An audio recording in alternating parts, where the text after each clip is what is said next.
I was a 32-year-old software engineer who thought I had found true love. For 8 years, my marriage to Amanda seemed perfect to everyone looking in from the outside. Then one ordinary Tuesday, I discovered text messages that revealed her ongoing affair with my colleague Jack.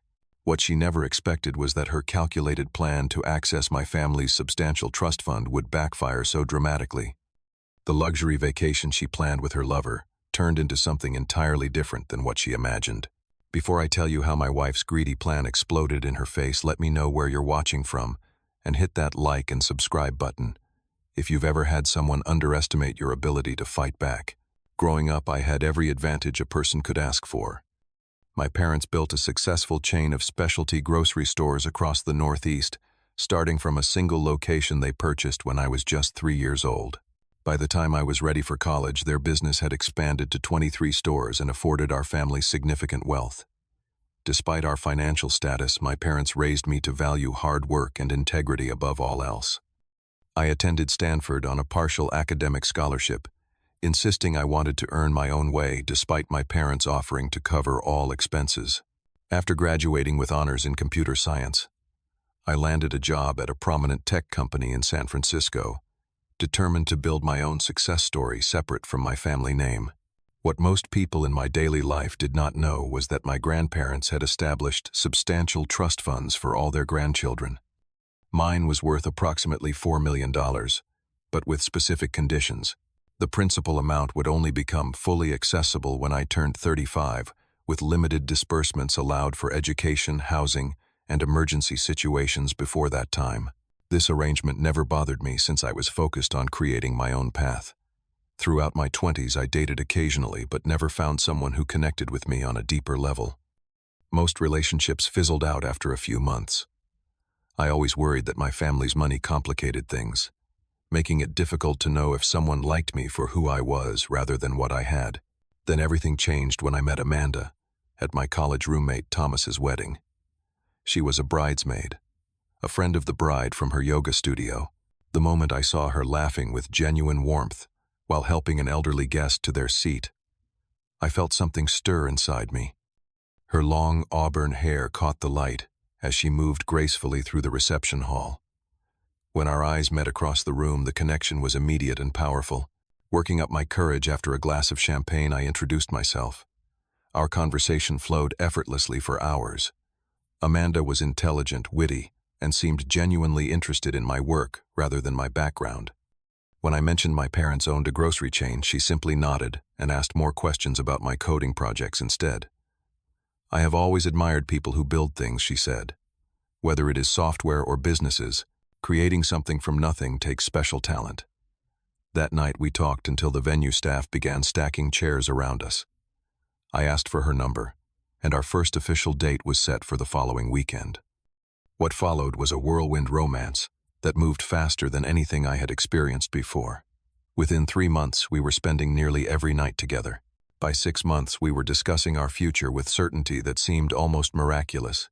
"I have never felt this way about anyone," Amanda would whisper as we lay together watching the San Francisco fog roll in through the window of my apartment. "It is like I have known you my whole life." After a year of dating, I proposed during a weekend trip to Napa Valley.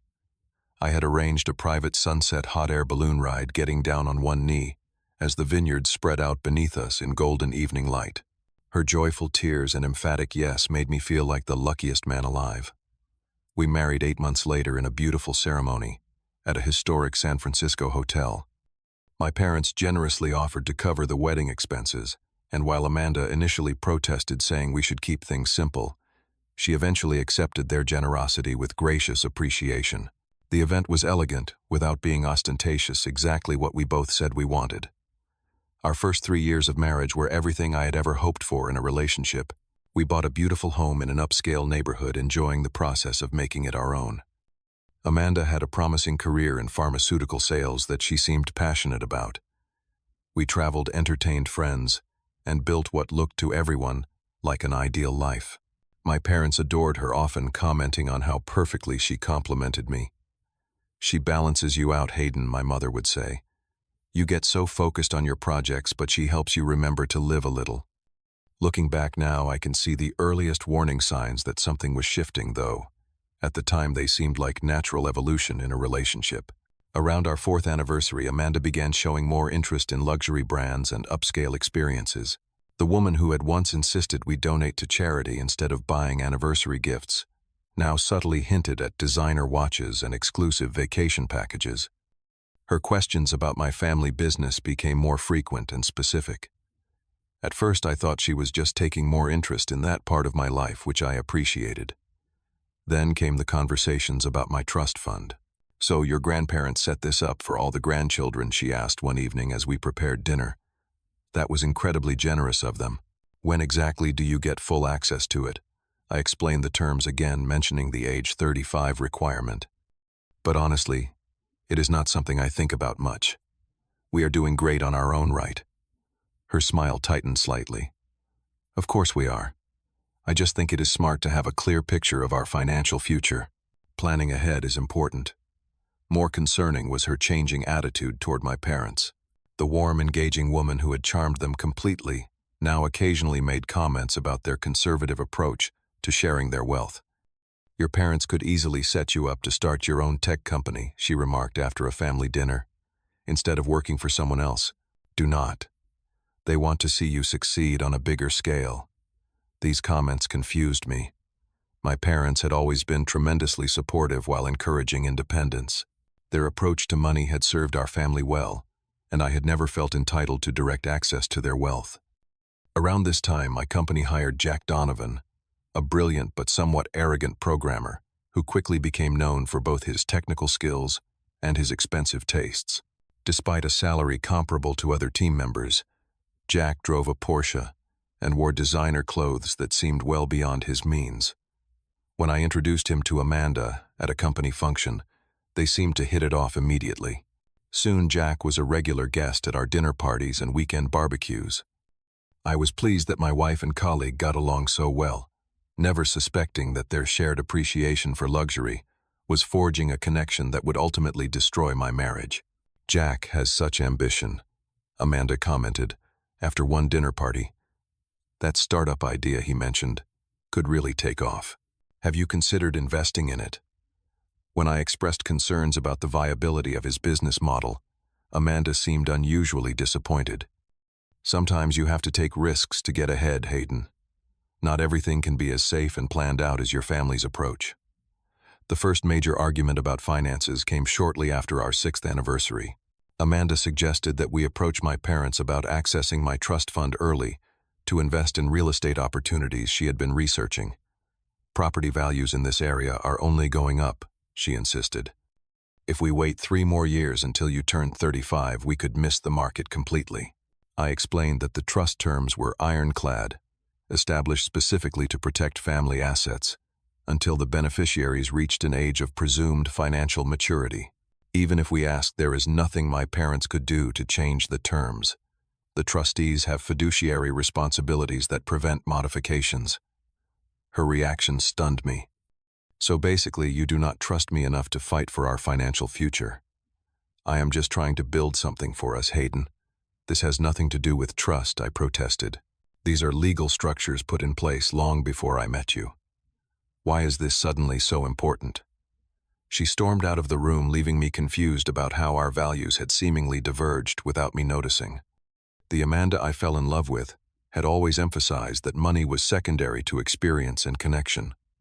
This new focus on accessing wealth felt foreign and unsettling.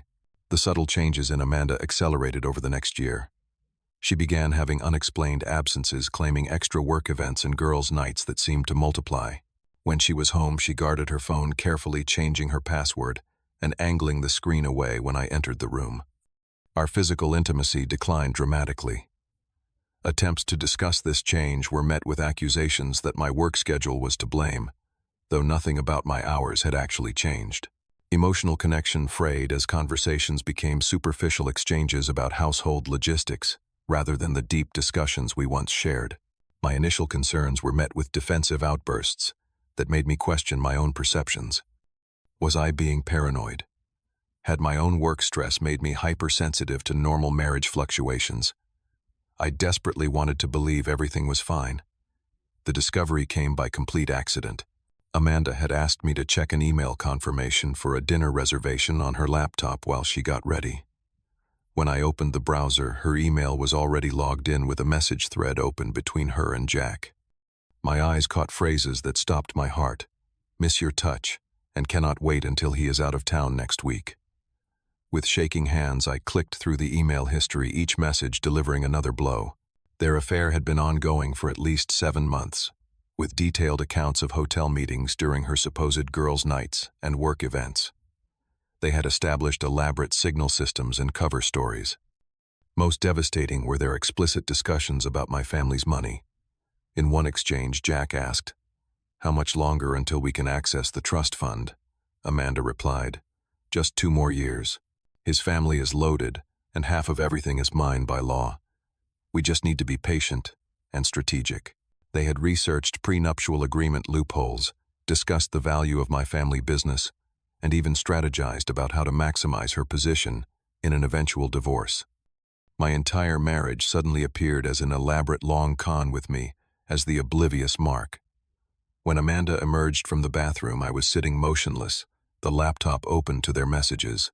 Her face transitioned from confusion to shock to calculated damage control within seconds. "Hayden, this is not what it looks like," she began, voice trembling. "Jack and I were just joking around. You know how we both like to be dramatic." When I remained silent, her strategy shifted. "Okay, there was some flirtation that went too far, but nothing physical ever happened. I swear to you. And those comments about money were just stupid venting, because I felt isolated from your family decisions." As I began reading specific messages aloud, including dates and locations of their meetings, her denials crumbled. Tears flowed as she dropped to her knees beside me. "It was a terrible mistake," she sobbed. "I got caught up in something that felt exciting, but it is you I really love. Jack means nothing to me. We can fix this, go to counseling. I will never contact him again." The performance was impressive. Had I not seen the calculated planning in their messages, I might have been swayed by her apparent remorse. Instead, I asked her to stay with a friend while I processed everything. To my surprise, she agreed immediately, perhaps realizing the precariousness of her position if I contacted a divorce attorney while emotionally raw. The following weeks were an exercise in manipulation that I now recognize as textbook emotional abuse. Amanda employed every strategy to maintain control of the narrative. Tearful apologies, followed by subtle blame shifting, passionate recommitments, followed by implied threats about what divorce would cost me, apparent transparency undermined by continued secret communications with Jack that I discovered through our shared cloud account. We attended 3 couples therapy sessions, where Amanda masterfully portrayed herself as a neglected wife who had made a regrettable mistake while seeking connection. The therapist, working with limited information, suggested communication exercises and regular date nights to rebuild trust. I went through the motions partly from shock and partly from a desperate hope that perhaps some core of our relationship had been real. Could someone fake love so convincingly for 8 years? Had I imagined the genuine connection we once shared? While I struggled with these questions, Amanda was making other arrangements. Exactly 4 months after my discovery of the affair, I was served divorce papers at my office, maximizing my public embarrassment as colleagues watched the process server approach my desk. The filing was aggressive, demanding half of all assets, including explicit mention of all trust funds, family business interests, and anticipated inheritances. Her lawyer, a notoriously ruthless divorce attorney known for targeting wealthy spouses, had clearly been selected with care. I learned she had consulted with this attorney 2 months before I discovered the affair, while still promising me she was committed to repairing our marriage. The depth of betrayal left me unable to function normally. I took a temporary leave from work, spending days in a fog of confusion and nights reliving every moment of our relationship, searching for clues I had missed. My parents were bewildered by the sudden collapse of what had appeared to be a perfect marriage. They had genuinely cared for Amanda, welcoming her as a daughter. When I finally shared the full story with them, including the calculated targeting of family assets, my father's expression hardened in a way I had never seen before. "This stops now," he said quietly. "We need to talk to the family attorneys immediately." The turning point came unexpectedly. A woman named Danielle contacted me through social media, introducing herself as Amanda's former roommate from years before we met. She had seen Amanda's social media posts about our separation and felt compelled to reach out. "I know this is uncomfortable," her message read, "but there are things about Amanda's past that you should know. This is not the first time she has done this." Over coffee at a quiet cafe, Danielle revealed a pattern I could barely comprehend. Amanda had systematically targeted wealthy men for years, researching their family backgrounds and financial prospects before orchestrating chance meetings. Our encounter at Thomas's wedding had been anything but accidental. Amanda had cultivated a friendship with the bride specifically to gain access to the event after learning I would be there. She kept detailed files on potential targets, Danielle explained, unable to meet my eyes. Financial information, family connections, personality profiles, to help her become whatever they were looking for. I moved out when I realized what she was doing. I should have warned people, but she threatened to destroy my career. Danielle provided old emails and photographs that confirmed her account, including screenshots of a document where Amanda had outlined my family's estimated net worth and business holdings before we even met. The calculated precision of it all made me physically ill. With this new perspective, I hired a private investigator who quickly uncovered more evidence of Amanda's methodical approach. She had created a separate email account dedicated to researching trust fund structures and divorce asset division, long before our marriage showed any obvious signs of trouble. The most devastating revelation came through social media. Amanda had accidentally used our shared cloud storage for vacation research, revealing detailed plans for a luxury trip to the Maldives with Jack. The itinerary showed a 21-day stay at an exclusive private island resort with a price tag exceeding $50,000. Their departure was scheduled for 3 weeks, after the expected preliminary divorce settlement, which her lawyer had assured her would include significant interim support payments. Messages between them explicitly referenced using trust fund money to finance their romantic getaway.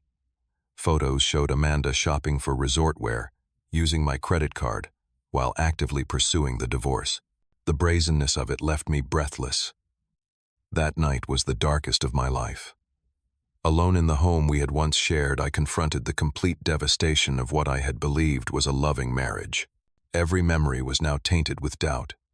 Had any moment of our relationship been authentic? The weight of this question crushed me, until sleep finally came around dawn. The next morning I called my parents with the complete story. My mother wept quietly while my father listened in silence. When I finished, he spoke with calm determination. "Hayden, I want you to come home this weekend. Bring all the evidence you have gathered. William Lambert is still our family attorney, and he specializes in situations exactly like this." This conversation marked my transition from victim to advocate for my own future. That night I began researching cases involving fraud in divorce proceedings, discovering precedents where courts had penalized spouses who demonstrably married for financial gain through misrepresentation. When I met with William Lambert that weekend, his response gave me the first glimmer of hope I had felt in months. "Your grandparents were very wise people," he said after reviewing the trust documentation. "The language here explicitly protects beneficiaries from divorce claims involving fraud or demonstrated bad faith. Furthermore, your parents established similar protections for the family business." He leaned forward, his expression serious but encouraging. "More importantly, we have substantial evidence of calculated fraud that goes beyond the normal bounds of marital dissolution. This is not just a divorce case, Hayden. We have grounds for a significant countersuit." For the first time since finding those devastating messages, I felt a surge of something other than despair. Amanda had drastically underestimated both my resolve and my resources. She had assumed I would be too emotionally broken to fight effectively. She was wrong. Over the next 3 weeks, we assembled an elite legal team specializing in high net worth divorce cases complicated by fraud allegations. The private investigator uncovered communications between Amanda and Jack dating back to 6 months after our wedding, suggesting the affair had been active for years rather than months. Most damning were records showing Amanda had attempted to access information about my trust fund by impersonating me on calls to the management company and statements from mutual friends who recalled her making concerning comments about coming into family money soon at social gatherings. The trust fund itself proved completely protected by provisions my grandparents had included, specifically addressing divorce scenarios. These clauses, which Amanda had discovered during her research but misunderstood the implications of, created an ironclad separation between trust assets and marital property. Documentation proved she had been aware of these terms while actively plotting to circumvent them, establishing clear intent to commit fraud against both me and the trust itself. Her previous research into the trust structure would now serve as evidence against her. With our case prepared, we filed comprehensive counterclaims, alleging fraud, misrepresentation, intentional infliction of emotional distress, and conspiracy between Amanda and Jack to defraud both me and my family's financial interests. The first confrontation came during a preliminary hearing. Walking into the courthouse conference room to find Amanda sitting confidently beside her attorney, I maintained the composed facade William had coached me to present. Her slight smirk faltered when our legal team entered, followed by two paralegals carrying multiple evidence binders. Before we discussed temporary support arrangements, my lead attorney began. We need to address some concerning evidence that has recently come to light. For the next 40 minutes, our team methodically presented a devastating outline of our counterclaims, complete with timeline exhibits, showing Amanda's calculated approach to the marriage from its earliest days. I watched her face transition from confidence to confusion to barely concealed panic. When the evidence regarding the planned Maldives vacation was presented, including screenshots of her messages with Jack, explicitly discussing using divorce settlement money to fund it, her attorney's expression grew increasingly grave. "We have filed a separate civil lawsuit against both Miss Taylor and Mr. Donovan," my attorney concluded, using Amanda's maiden name deliberately. "The complaints include fraud, conspiracy, intentional infliction of emotional distress, and several other causes of action. Given the evidence presented, we believe the court will find grounds for criminal charges as well." The silence that followed was profound. Amanda's attorney requested a brief recess, during which I could see them engaged in intense conversation across the hallway. When they returned, the aggressive confidence had evaporated. "My client would like to discuss settlement options," her attorney stated flatly. "The civil lawsuit made local headlines due to my family's prominence in the business community." Amanda's social media accounts went private within hours of the filing. Jack removed his profiles entirely after being served papers at his apartment that same evening. The messages began the following day. First tentative, then increasingly desperate, as Amanda attempted to contact me directly. "This has all gone too far," she wrote. "We can work this out between us without lawyers. Please, Hayden. We had something real once." When I did not respond, the messages shifted to partial admissions. "Yes, I was interested in your family's success, but that does not mean I did not love you too. People are complicated. We can end this quietly and both move on." I forwarded each message to our legal team without replying. The final communication came as a notification from her travel agency. The Maldives reservation had been canceled. The victory felt hollow, but significant. The elaborate fantasy she and Jack had constructed was crumbling under the weight of reality and consequences. The legal proceedings stretched over 11 months, draining emotionally, but ultimately vindicating. The court rejected all of Amanda's claims to the trust fund, finding clear evidence of fraudulent intent in the marriage. The judge noted in his ruling that her systematic and calculated approach to the relationship demonstrated unequivocal bad faith from its inception. The civil case resulted in a judgment awarding me substantial damages for fraud and emotional distress, though I held little hope of collecting the full amount. More meaningful was the court's formal recognition of the deliberate nature of the deception I had experienced. Jack faced his own consequences. After being deposed and confronted with evidence of his role in the conspiracy, he resigned from the company rather than face termination. Industry connections ensured he would struggle to find comparable employment in our competitive field. The professional and social fallout for Amanda was significant as well. The judgment included findings of fact that detailed her history of targeting wealthy individuals, making future attempts at similar schemes difficult. Her pharmaceutical sales position, which relied heavily on trust and integrity, became untenable after the court documents became public. More important than these external outcomes was my internal journey toward healing. The discovery that my entire marriage had been based on calculation rather than connection shook my fundamental trust in my own judgment. Therapy became essential to processing this profound betrayal. "You need to understand that this was not about any failing on your part," my therapist emphasized during an early session. "You were targeted precisely because of your positive qualities, your integrity, your generosity, your trusting nature. These remain strengths, not weaknesses." Gradually, I rebuilt my sense of self and security. I sold our house, unable to separate it from painful memories, and purchased a smaller but more personally meaningful home closer to the water. The sound of waves became a constant reminder of continuity and natural rhythms beyond human deception. I reconnected with friends I had neglected during the marriage, particularly those Amanda had subtly discouraged me from maintaining close contact with. These renewed connections provided perspective on how isolating aspects of my relationship had been a common tactic in manipulative situations that I had failed to recognize. My bond with my parents deepened through this ordeal. Their unwavering support without judgment or recrimination created a safe foundation from which I could rebuild. Sunday dinners at their home became a cherished anchor in my reconstructed life. "You know what I keep thinking about," my mother said during one such evening.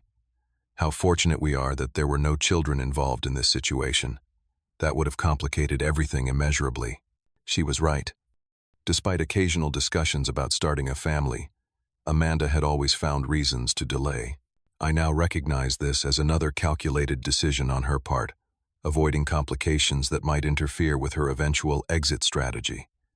Slowly, I re-engaged with life beyond survival mode. I returned to abandoned hobbies, joining a local sailing club and rediscovering my love for landscape photography. Volunteer work with a youth coding program provided perspective and purpose beyond my own circumstances. Through these activities, I formed new relationships based on shared interests rather than strategic calculation. Though cautious about romantic involvement, I found myself appreciating authentic connections in a way my painful experience had paradoxically enhanced rather than diminished. The final piece of information about Amanda and Jack came through a mutual acquaintance. Their relationship had dissolved within months of the legal settlements, proving as insubstantial as it was destructive once the promised financial windfall evaporated. According to reports, they had parted bitterly, each blaming the other for the failure of their schemes. This news brought no satisfaction, only a sense of closure. Their story was no longer mine, their choices no longer my burden. The elaborate conspiracy that had defined years of my life was now simply a painful chapter in a longer story I was still writing. Looking back now, 3 years removed from the divorce, I recognize how fundamentally this experience transformed my approach to relationships and trust. I no longer fear vulnerability, but I practice discernment without apology. Transparency about finances and expectations has become non-negotiable in any significant relationship. Most importantly, I learned that genuine connections cannot be strategically manufactured or maintained through deception. Real intimacy requires authenticity from both parties, a mutual recognition that continues to deepen rather than diminish with time and challenges. The trust fund that Amanda coveted so desperately became accessible when I turned 35 last year. Its significance in my life remains practical rather than defining. The true inheritance from my family was not financial, but characterized by the values they demonstrated throughout this ordeal: integrity, resilience, and the courage to stand firmly for what is right, even when personally painful. For anyone experiencing betrayal or manipulation, know that the devastation you feel is not the end of your story. The capacity to trust wisely rather than not at all, to rebuild rather than merely survive, exists within you even when obscured by pain. The person who underestimated your strength has given you unwittingly the opportunity to discover its full measure. Have you ever discovered someone had entirely different motives than what they pretended? I would love to hear your experiences in the comments below. If this story resonated with you, please hit that like button and subscribe to hear more real-life experiences. Share with someone who might need to be reminded of their own strength today. Thank you for listening to my journey, And remember that sometimes the most painful betrayals lead to the most meaningful growth.